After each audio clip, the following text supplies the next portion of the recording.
So you've been to see your bank about a loan for that 3-bedroom, 2-bath home that would make an amazing rental. You are so excited to have found something in this market that actually pencils. But instead of tears of joy after a pre-approval, you are crying tears of pain at the big rejection letter. Oh no, is that the end of your investment journey? Not necessarily. Today, we will take a look at DSCR loans and how you might just get that property financed after all. We will cover what DSCR loans are, advantages and disadvantages of getting this type of loan, and whether they could be a good option for you. Hi friends, welcome back to the channel. My name is Sylvia Christensen and I am the Associate Broker of Wealth Builders Realty out of Boise, Idaho. We are a full-service real estate company dedicated to helping you buy, sell, and invest in real estate in the Treasure Valley. If you have any questions regarding our market, please reach out to us directly.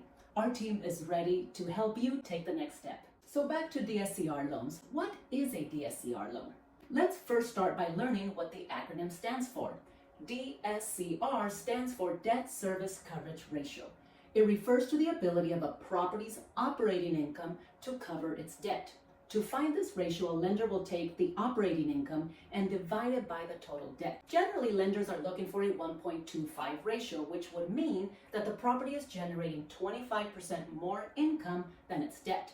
In other words, you have a cash flowing property. Since DSCR loans are non-conforming, meaning they don't have to adhere to Fannie Mae and the whole slew of other government agencies dictating loan terms, DSCR loans can be structured pretty creatively around the property.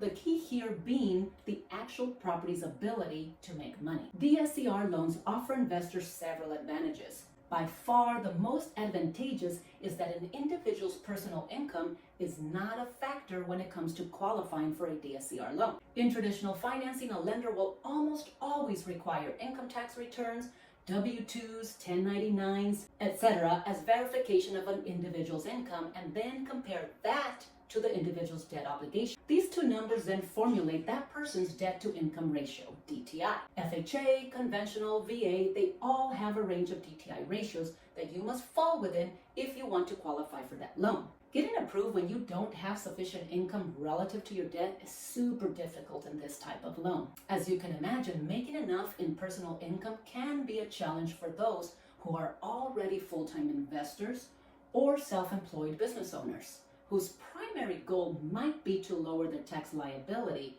by taking advantage of tax deductions, which in turn will lower the amount of income claimed on their income tax return. Thus, business tax deductions can become a double-edged sword. Do you take less deductions to show more income and thus subject yourself to more taxes paid this year so that you can buy a property next year? Because the property is the key factor in covering the debt, not your job, income verification is often not even a requirement when it comes to DSCR loans. Another advantage of DSCR loans that can be very beneficial to investors looking to expand their portfolio is that DSCR loans do not limit the individual in how many properties they can acquire. Conventional financing becomes increasingly hard to obtain the more properties you own. Of course, this goes back to the individual qualification. Since it's the individual who is looked at for paying off that debt instead of the property, it stands to reason that the more debt that person takes on, the more risky they become to the bank and thus less appealing. With DSCR underwriters looking at the property, this no longer is an issue and you can buy as many as you can cash flow. DSCR loans are also available for a wide selection of investment classes. While conventional financing is split into single family, multifamily, and even commercial lending, each with their own requirements, a DSCR loan can be tailored for use with all of these asset classes in one product. You can buy 1 to 4 units, apartment buildings, and even commercial property. You can rent that residential property long-term or even offer it as a short-term rental. If you want to buy a retail shopping mall, you can. If you want to buy storage units, you can. If you want to go into the hotel business or even buy industrial space, you can. The only caveat to DSCR loans is that whatever you buy must be for investment purposes only. You cannot reside in any of these units. If you are looking to buy residential income property like a fourplex and want to live in one of the units, check out this video to learn about other financing options that might be better suited for you. One of my favorite benefits of DSCR loans is that they can be wielded by new investors as well. It's no secret that starting out in real estate carries a significant amount of risk to an individual that is commensurate with their experience, or lack thereof. Many traditional lenders will look at the individual's experience in real estate to determine whether they will lend to them or not.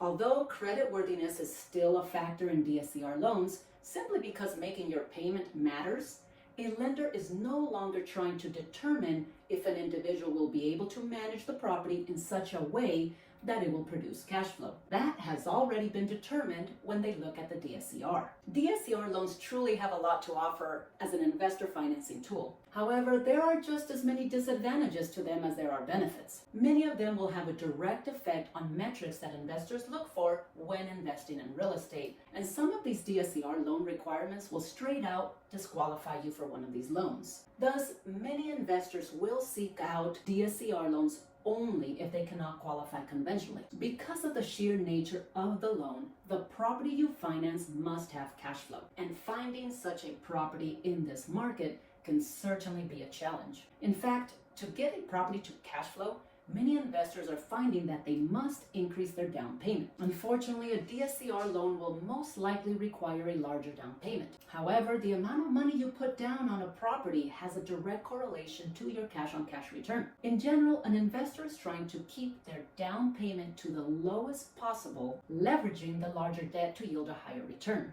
And when you combine that with the higher interest rate that comes with this type of loan, you can be digging quite a bit into that return. Most lenders will require at least a 20% down. But with the current state of the real estate market, 20% down won't necessarily produce any cash flow. In reality, many lenders will require a much higher down payment. And if you are short on funds, this might kill the deal. Interest rates also factor into your return and will generally always be lower on conventional products. DSCR loans will normally be anywhere from 0.5% to 2% higher due to the added risk the lender is taking, making this a more expensive investment for you. You can also expect to pay higher lender fees when getting a DSCR loan. Unlike conventional loans, there is no automated desktop underwriting program that runs your qualifications against strict guidelines to spit out an approval or rejection letter. Most DSCR loans are analyzed and approved on an individual basis, translating to a higher origination fee to cover the processing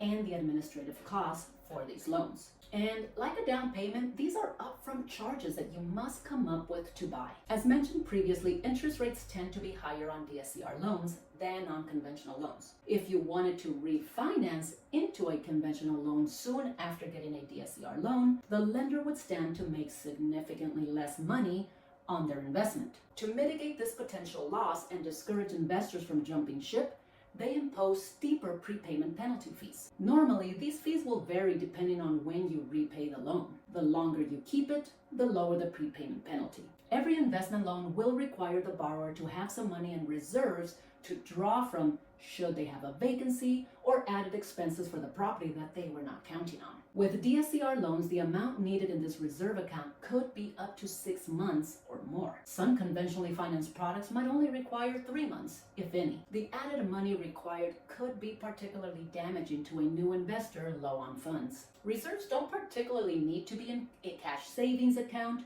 You could use money in an IRA, stocks, bonds, or mutual funds, CDs, and even the cash value of your life insurance. Despite some of these added financial requirements, DSCR loans do have a prominent niche in the investment lending world. The ability to remove the investor's personal income from the equation can be a game changer, especially for those who are self-employed. It no longer forces business owners to pay more taxes simply to qualify for a loan. But perhaps one of the best advantages has nothing to do with income and everything to do with liability.